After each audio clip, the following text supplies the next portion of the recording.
അള്ളാഹുവിൻ്റെ മതം ഇഷ്കാണ്. ഇനി എങ്ങനെയാണ് അള്ളാഹുവിനോട് ഇഷ്ക് വരുന്നത്? ജനങ്ങൾ പറയുന്നുണ്ട്, ഇഷ്കും മുഹബത്തുമൊക്കെ ഒരാൾക്ക് ഇല്ലെങ്കിൽ അവൻ്റെ ഈമാൻ പൂർണ്ണമല്ലെന്ന്.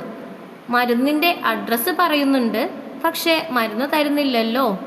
ഇനി എങ്ങനെയാണ് ഇഷ്ക് വരുന്നത്?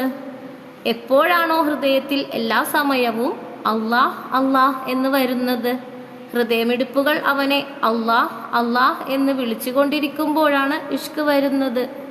എന്തെങ്കിലും വസ്തു ഹൃദയത്തിൽ പ്രവേശിച്ചു കഴിഞ്ഞാൽ അതിനോട് മുഹബത്ത് വരും. അപ്പോൾ ഹൃദയത്തിൽ അള്ളാഹ് അള്ളാഹ് എന്ന ദിക്ർ വന്നു കഴിഞ്ഞാൽ അള്ളാഹുവിനോടുള്ള ഇഷ്കും അതിൻ്റെ കൂടെ വരൂലേ? മുഹബത്ത് ഉണ്ടാക്കപ്പെടേണ്ട ഒന്നല്ല, അത് സ്വയം ഉണ്ടാകുന്നതാണ്. ഞങ്ങൾക്ക് മുഹബത്തുണ്ടെന്ന് ജനങ്ങൾ പറയുന്നുണ്ട്. മുഹബത്തിൻ്റെ ബന്ധം സംസാരത്തിനോടല്ല, ഹൃദയത്തിനോടാണ്.